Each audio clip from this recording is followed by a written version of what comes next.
Claire smoothed the edge of her dress for what felt like the 10th time and glanced around the softly lit restaurant.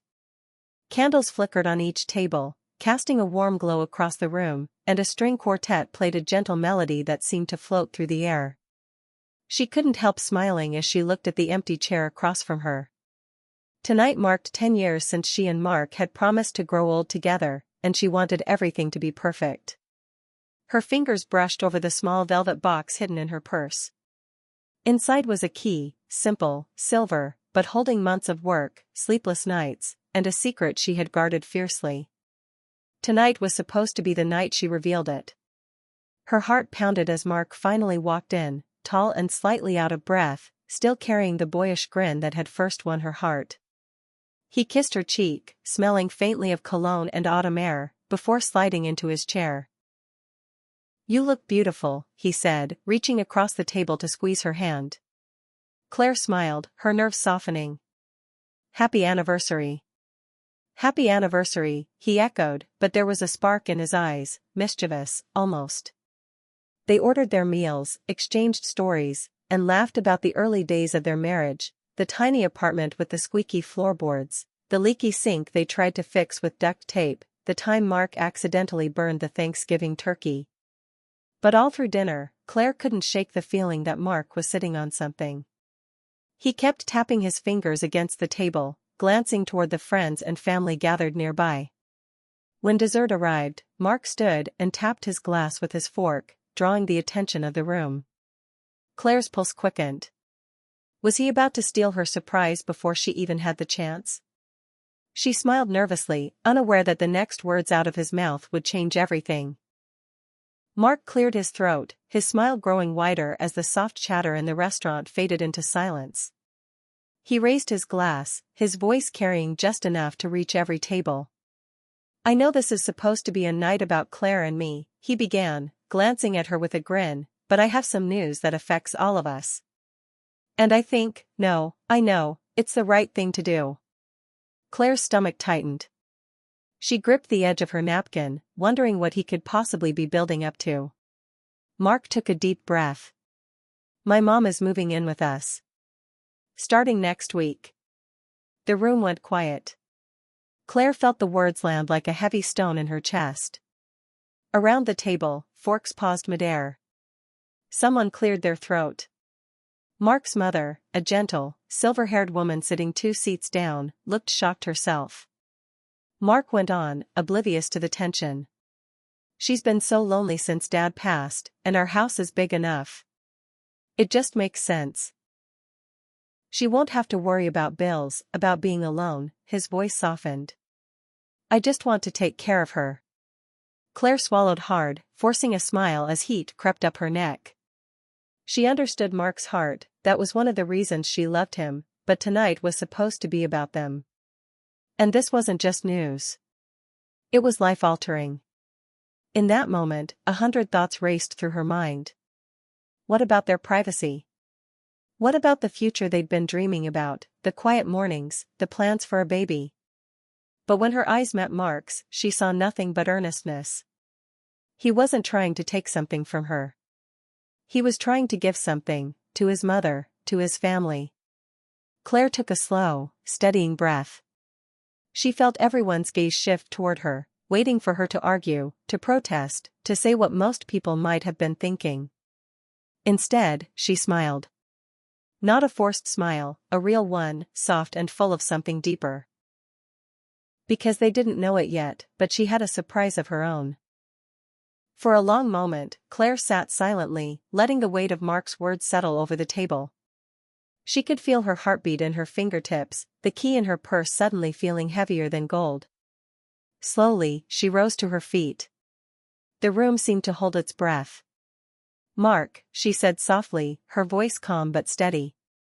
"I think it's my turn." He blinked at her, confused. "Your turn?"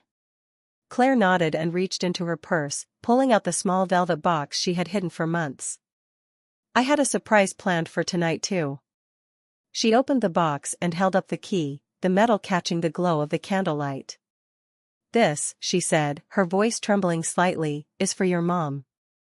Gasps rippled around the table. Even Mark's mother sat frozen, her hands hovering near her mouth. For the last 3 months, Claire continued, her voice growing stronger, I've been secretly renovating the old guest house behind our home. Fresh paint. New floors. A cozy kitchen. A little herb garden right by the window. Tears welled in her eyes as she looked at Mark's mother. I wanted you to have a place that was yours, where you'd feel welcome, but also independent. Somewhere you could have your morning coffee in peace, plant your favorite flowers, and still feel part of the family. Mark stared at her, speechless. Claire took a deep breath, her smile softening. I didn't want tonight to just be about celebrating us, Mark. I wanted to show you, and your mom, that our marriage isn't just about the two of us anymore. It's about building something bigger. Together. There was a pause, as though time itself had stopped. Then Mark's mother let out a quiet sob and covered her face with her hands. Mark's mother slowly lowered her hands, her cheeks wet with tears. She rose from her chair and came to Claire, her movements unsteady but full of urgency. My dear, she whispered, taking Claire's hands in her own. Her voice trembled. I thought I was going to be a burden. I didn't want to tell Mark how scared I was about moving in. I thought I'd lose my space, my independence, but this? Her lips trembled into a smile. This is a gift I never imagined. Claire squeezed her hands gently, tears now slipping down her own cheeks. You're not a burden. You're family. And I want you to feel at home, truly at home, with us. Mark stood frozen, his throat tightening. For a moment, words refused to come. He had expected a fight, maybe tears of frustration, but not this. Not the quiet, selfless way Claire had turned what could have been a point of conflict into an act of love. He walked over and wrapped his arms around both of them, pulling them into a tight embrace. Claire. He said finally, his voice thick. You always find a way to see the heart of things. I just wanted to take care of Mom, but you reminded me that care is more than just a roof over her head. You gave her dignity. Claire felt his chest rise and fall against her cheek. Around them, the room had gone quiet, then slowly, softly, someone began to clap. It spread around the table, then to nearby diners, until the entire restaurant seemed to be applauding. Mark's mother laughed through her tears, hugging Claire again. I can't wait to see it, she said, her voice breaking. When the applause faded and the restaurant returned to its soft, candlelit hum, Claire and Mark sat back down, hands intertwined, smiles still trembling on their faces. The tension that had filled the table just minutes ago had completely dissolved, replaced with warmth and quiet joy. Their friends and family leaned in, asking about the little guest house, eager for details. Claire described the sunlit curtains she'd chosen, the cozy armchair she'd found at a local antique shop, the shelves she'd stocked with some of Mark's mother's favorite teas and books. Mark's mother listened, her eyes shining. I can already picture myself there, she said softly. It feels like a new beginning. After dinner, the three of them stepped out into the cool night air. The street was quiet, and the moon hung low and full, bathing everything in silver. Mark slipped his arm around Claire's shoulders as they walked toward the car. You know, he murmured, kissing her temple, I thought my announcement was going to be the biggest surprise tonight. But you, his voice caught for a moment. You left me speechless. Claire smiled, leaning into him. I just wanted to build something that felt like love, she whispered. He stopped walking and turned to face her fully, his expression soft. You did. Not just for my mom, for all of us. Mark's mother came up beside them, slipping her arm through Claire's. Thank you, she said, her voice gentle but certain.